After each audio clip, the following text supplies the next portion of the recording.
Hello, welcome to Good Morning Mama. Today we have a special guest. We have my friend Lilian here. She's one of my best friends, and I'm so excited to visit with her. She has a very cool story. She's originally from Brazil, and we met, it was 2017, I believe, when we moved here, and she was actually living up the street and moved here around the same time. And we've been great friends ever since. So let's jump in and visit with Lilian. Welcome to Good Morning Mama. We're two instant best friends with a combined 13 children, ages newborn to 16. Talk about all things motherhood.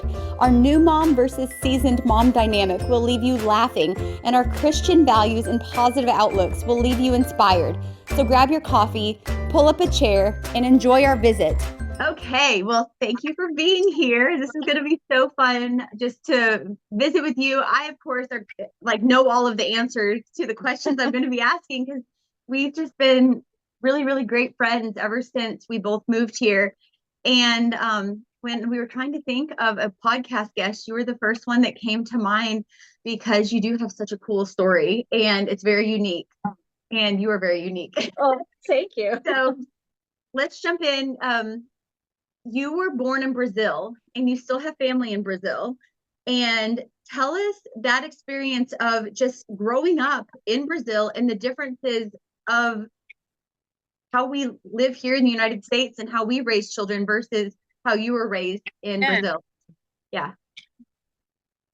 So yes, I was born and raised in Brazil. And when I was 21, I moved to Utah.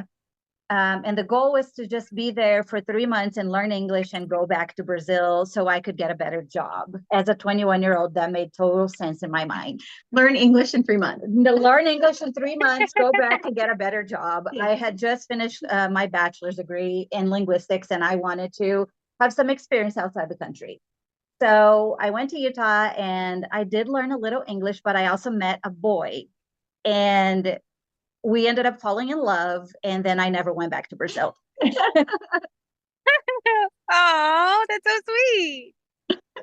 I bet your dad was like, oh, I was afraid of this happening, And I think at the time I wasn't thinking that could be a possibility, but my dad knew all along it would be a possibility, so he was not thrilled. Yeah. So tell me about learning English, because I know just teaching my children from homeschool purposes, when I'm trying to teach them how to read and basic rules of the English language, there are some things that make no sense in the English language. Yeah. And to learn that, after learning a complete other language, and not being a kid, but being in your 20s, right? I'm still young, but I would think that'd be so hard. Was it hard to learn English? So hard. Yeah. And plus, I had learned some English in high school, just like a lot of people here learn Spanish in high school, right? And then you go to a different country and you realize that all the stuff you learned was useless because you just can't understand what people say. Yeah. And people look at you and you just nod because you have no idea what's going on. I would just smile and nod. Wow. And I remember when I arrived here, boys would ask me out on dates and I had no idea what to say when we got to the restaurant. And so when the waiter would come on and say, so what salad dressing would you like? I would always say ranch because it was the only one I remember what it was called. You didn't even like ranch. I didn't even like ranch, but I knew that ranch was a salad dressing, so I would always say ranch. That's so funny. Oh my gosh. So in your home, you had, so we'll jump ahead a few decades or at least one decade.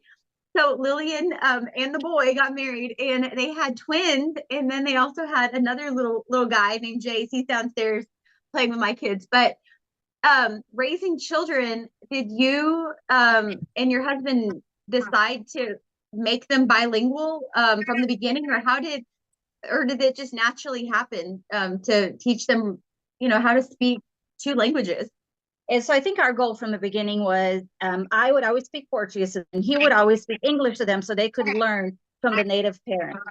And that worked out great, except that I was also learning English at the same time I was raising them. But that's actually pretty good though too, because at least they can't speak to each other in English and then you not understand. Right. Right. Yeah.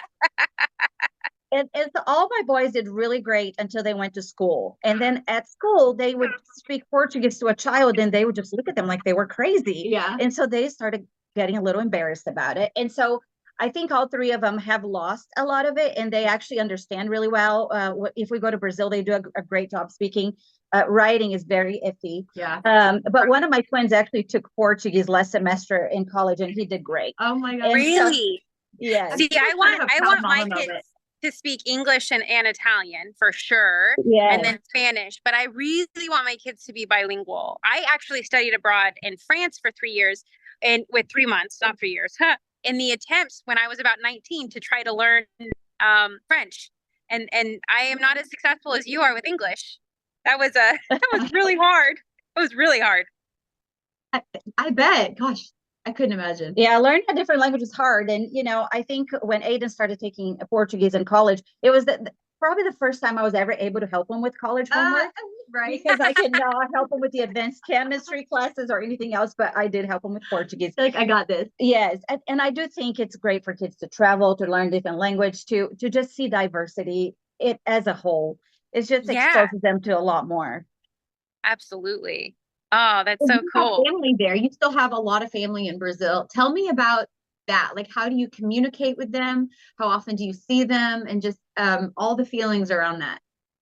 And so I have been in the United States now for 23 years. Yeah. And there's not one day that goes by that I don't cry because I miss my dad. Oh. I miss my dad so much. And my dad and I talk every single day. He is 82 years old and he is great at texting. He is great at getting on Skype and seeing us. We FaceTime all the time. And so I am very close with my dad. It's still hard, obviously. Very hard. I lost my mom when my twins were little. So in 2008, I lost my mom, and that was very hard too.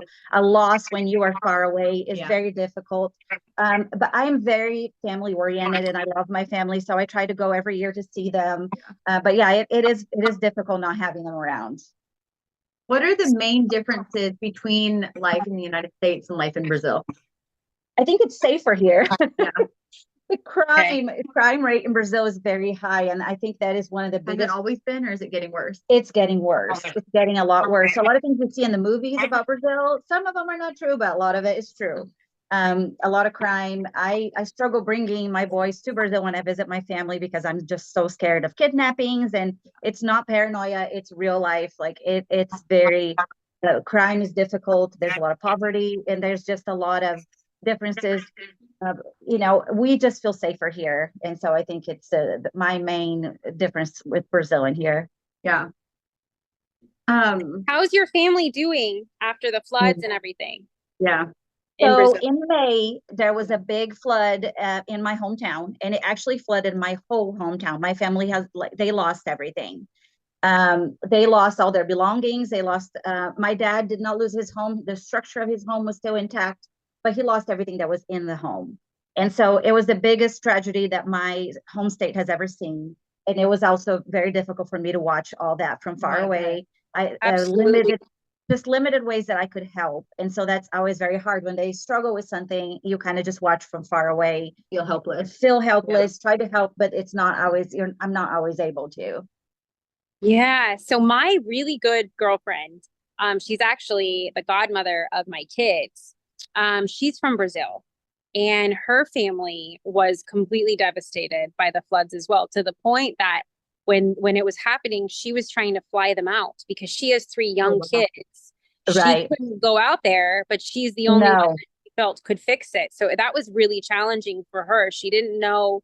Her husband was even like talking about, maybe we'll just charter a helicopter or something. Like they were trying to figure something out to get people out of there because they didn't know what was going to happen next, and they didn't have the resources in there to fix it. I mean, you think about the disaster that we were going through here with the hurricanes and Hurricane Helene and all of that, but at least we have the resources of the United States to be able to care. While there's still issues, we still have we're a quicker response time than what people were dealing with in Brazil. Is that accurate? Oh, very accurate. And in fact, what they report in the news is very different than what actually happened as far as deaths and missing persons. Because I have friends that work in, that are paramedics, they're firefighters. And so I knew what the reality was, and what was being reported was not accurate. And so it was difficult. And we were also stuck. I couldn't fly in and I couldn't fly them out because the airports were flooded. Yeah. Oh, There yeah. was no fuel. And so it was very tragic. And I am fortunate that I still have many childhood friends in Brazil. And so I actually, one of my girlfriends that lives in a different state that didn't flood, he was able to actually rescue my family and provide resources. And it was amazing. So I'm very fortunate that way. Oh, that's great. Well, not great. I mean, I'm so sorry, but at least you had the friend. Yeah. Right. Brazil is huge. Like I know Huge. I didn't realize how big until I became friends with you.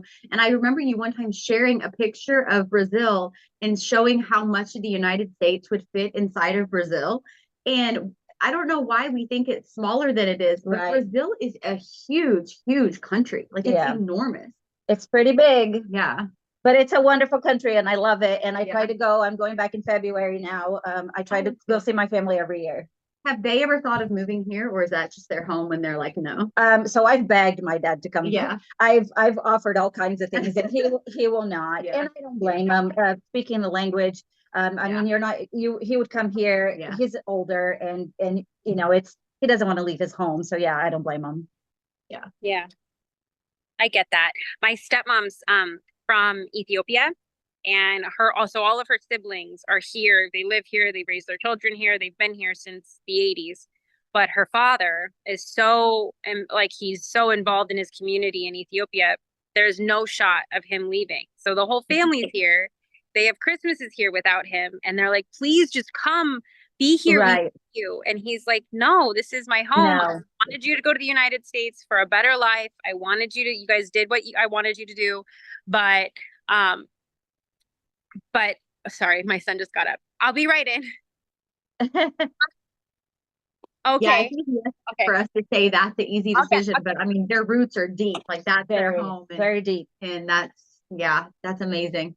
I guess it would be similar to someone saying to us, move to a different country because of whatever. We would have a hard time with that. Yes. You wouldn't, because your roots are kind of both. And I think despite challenges, it's where you love, it's where you want to be. Yeah. And so I don't blame them. That would be hard to change the perspective. Now we get to look at the beautiful Florida sky as we visit. That's good. Well, let's switch gears to after you moved here and got married and had children, you also became a social worker. Yes. And what got you interested in social work, and what do you like? Tell me about that. Like, just what do you love about social work, and tell me about your career as a social worker. So when I was little, I actually thought I wanted to be a teacher, and then that didn't happen. But I became a social worker because I wanted to help people. It started because I was always fascinated with mental illness and mental health. And my first job here was actually in a psychiatric hospital in Utah. And I learned so much of that job. And I've always known that I wanted to find a way to help people. And there's a great need for people in social work. Yeah. So I became a social worker. I've worked with every fragile population there is. I've worked with children with the mentally ill. I've worked with the homeless population, and I do love what I do. I work at a hospital now as a social worker, and I'm able to help a lot of people. And so I think that's mainly what keeps me grounded in my profession. And I constantly want to improve. It's just, if I can help people the best way I can, it's kind of a blessing. Like, it's probably something I would do for free. And I'm just very fortunate that I get paid to do this. Lilian has the biggest heart of anyone. I mean, she truly does. And so I think your career is perfect for you. Oh, thank you. Yeah, you definitely do. And actually, Lilian stayed home with her kids for quite a while in their younger years, and then felt that tug to return to being a social worker as they got older and were in school more. So was that hard, or was that kind of like just it felt like the right time to go back in?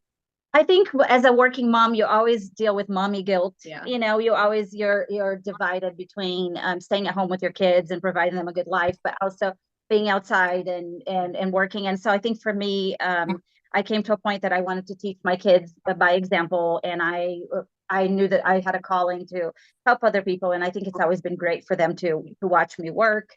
And I'm back in school full time now to get my master's. And it's interesting because your children, even if you do feel guilty taking time away from them, it's also a great lesson for them to be able to watch you and what you're capable of doing.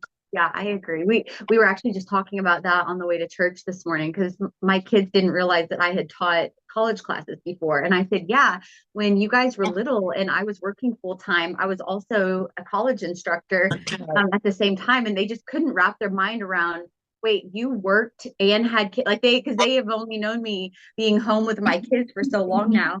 They were like, you did that? Like, how did you do that? And I agree with you that as a working mom, there are benefits of your kids seeing that side of being a mom. And I think that's really cool.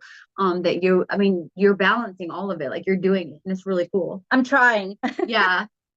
So let's talk about going back to school and having kids. How did you make that decision and how is that going? Is it hard? And just tell me about all that. Cause I was just talking the other day about how when I was a college instructor, I had kids in my class, but I had non-traditional students and just how their challenges were a lot different than the younger ones that were going through my class. Yes. They're raising a family too. So tell me about that. So going back to school when you're older is a lot harder. So children, just study as much as you can before you have children and while you're young. But going back to school for me, what actually inspired me was, so I have twins who are 18 years old and they're both in college. They're gifted children, so they've been in college actually for quite a while. But this particular semester, they were struggling with a few very difficult classes. And as we were talking about it, I thought, what a great thing it would be for me as a mom to go back to school full time and show these guys that they are going through a hard time and they are going through college, but I can do it too, and we can do it together. Yeah. So I decided to go back and get my master's degree, and that's what I'm working now. And it's a work in progress, but I think it's great for me to be able to do that and work. And anytime I talk to the twins and they have a complaint or they have issues, I'm always able to say, look, mom is doing this too. I also work a full-time job and I'm trying to raise dinner too. Correct. I'm like, I'm trying to raise you people, but I'm also working and going to school. But it's a really good thing to be able to teach them and relate to them and what they're going through. I just did the math and I think you guys might graduate around the same time. We actually will. Yes. So cool. Yes. Oh my gosh. They started college at 17 and they already started with like 40 credits each. And so they will be graduating early. Yes. That's inspiring. So that brings us to another topic is raising gifted children. So Lilian's children, all of them, but like primarily I'm focusing on the twins because they are extremely gifted. They skipped a grade. They did amazing on their ACT test as young kids.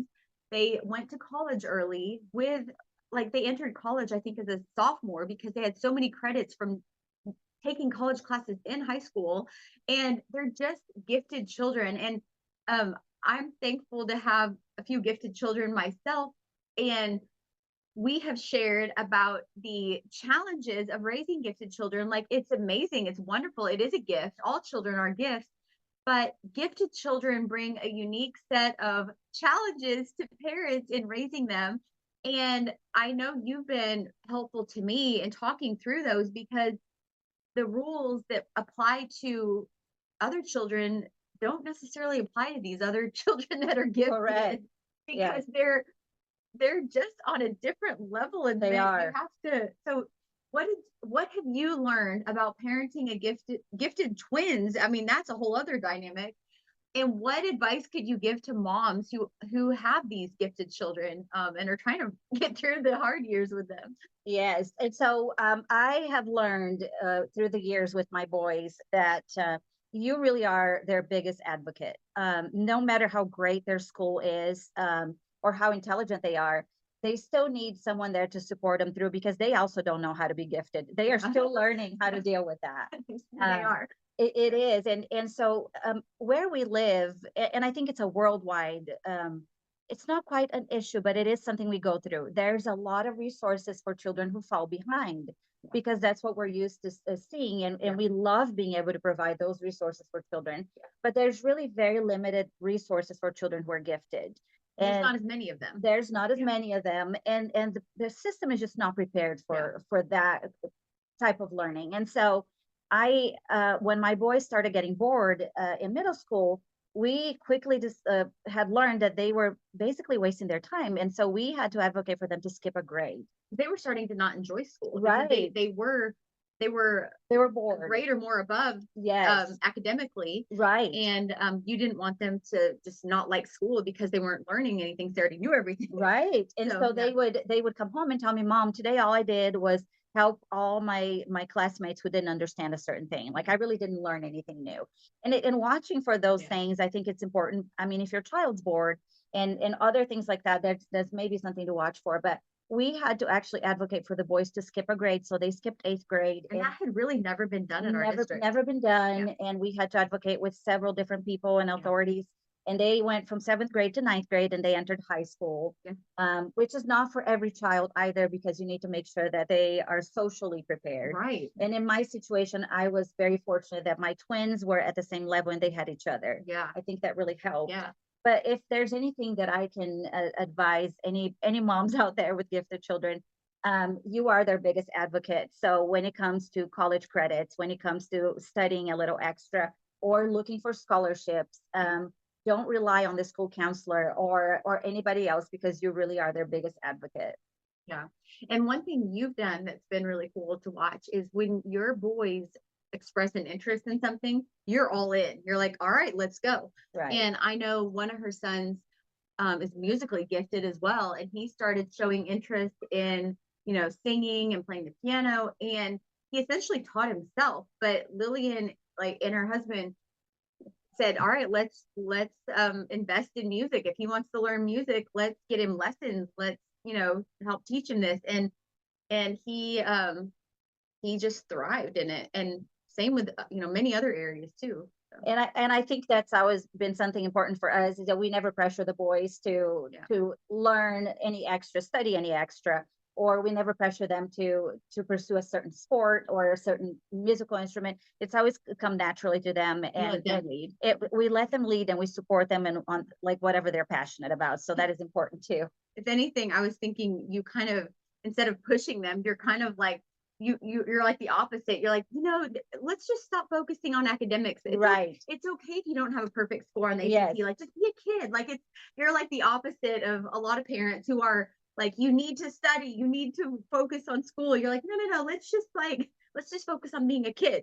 Right. And I mean, teaching them that life is about moderation, right? Yeah. So they're very focused on their academics and their scores and their grades, but it's also important to teach them that life is not just about that. Yeah. Which adults should probably learn about that too. That it's not all about work, but you do have to have a balance. Funny how much kids teach us, isn't it? Yeah, it really is.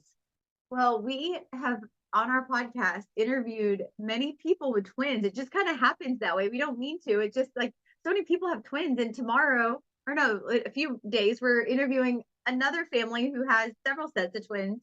But let's switch gears again and talk about raising twins and how you navigated that, because your twins are very similar in a lot of ways, but they're very different in other ways. And is that something that you facilitated, or did they just become that way?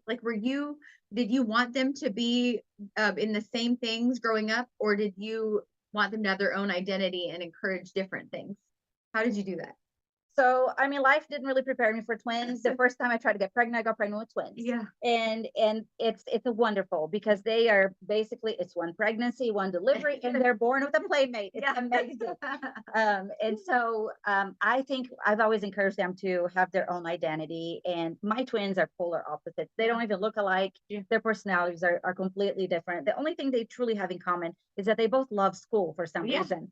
And so we've always tried to encourage them to have their own personalities and pursue their own passions and just reach their goals however they wanted to. But my boys, when they were little, they actually fought quite a bit. But since becoming teenagers, they actually are great friends, and they're both in college now. They live together with a few other roommates, and it's great for me as a mom because they're in the same place. Yes. They usually, because they're the same age, they go through certain experiences in life that are very similar. And so I always did encourage them to be different and just follow whatever they're passionate about. And so, I mean, it's really cute to see the twins dressed alike when they're little. But I believe that every set of twins kind of secretly hates that. Some of them might love, or they might tell us that they love it, but I don't think they do. We talked to one set of twins who their mom dressed them alike as little kids, but then they went through a phase where they wanted to be different. Right. But then as they got older, they're like exactly the same. Right. Which is really cool. So when they were trying to find a college to go to, did they want to go to the same college, or did that just happen? I think it just kind of happened. They knew that they both had academic scholarships, and they looked at a few different colleges. And we were touring that particular college, and they both fell in love with it. It was very natural, which worked out conveniently for us because they're 2 hours away and we can visit them often. But I do think that they just fell in love with the campus. They fell in love with all the programs they had. So it was just really nice. Yeah, absolutely. And they are like, they graduate in just a few years. That's crazy. Yeah, so they could graduate and probably next year if they work really hard. But it feels like from the outside looking in that they just started college, but they kind of did because they started ahead. Wow, that's amazing. Well, we have covered so many topics in such a short amount of time. We could talk for hours about, you have such a unique life. Lilian also raised hedgehogs for a long time. She had the cutest hedgehogs. She had Aussies, and we actually got our Greta from her, and we loved Greta. And you've done so many things. We could talk about you going from a city girl to a country girl and that dynamic. You've just had so much unique life experiences, but our time is done. So I appreciate it. Thank you for being on here. We'll have to do a part 2 for sure. Of course. And do you have any other questions? But I was listening to you. That's what's so fun about Good Morning Mama and all our businesses, though. We do this while we're in the trenches of motherhood. I love it. I have no containment for this one. So yeah. Okay. But very interesting episode. Isn't it? He's in the trenches with a toddler boy. So it's like a whole other trench. Yeah. Multitasking, as we always do. That's right. All right. Well, I hope you all enjoyed this episode of Good Morning Mama. And thank you, Lilian, for being here. See you next time. Thank Bye. you.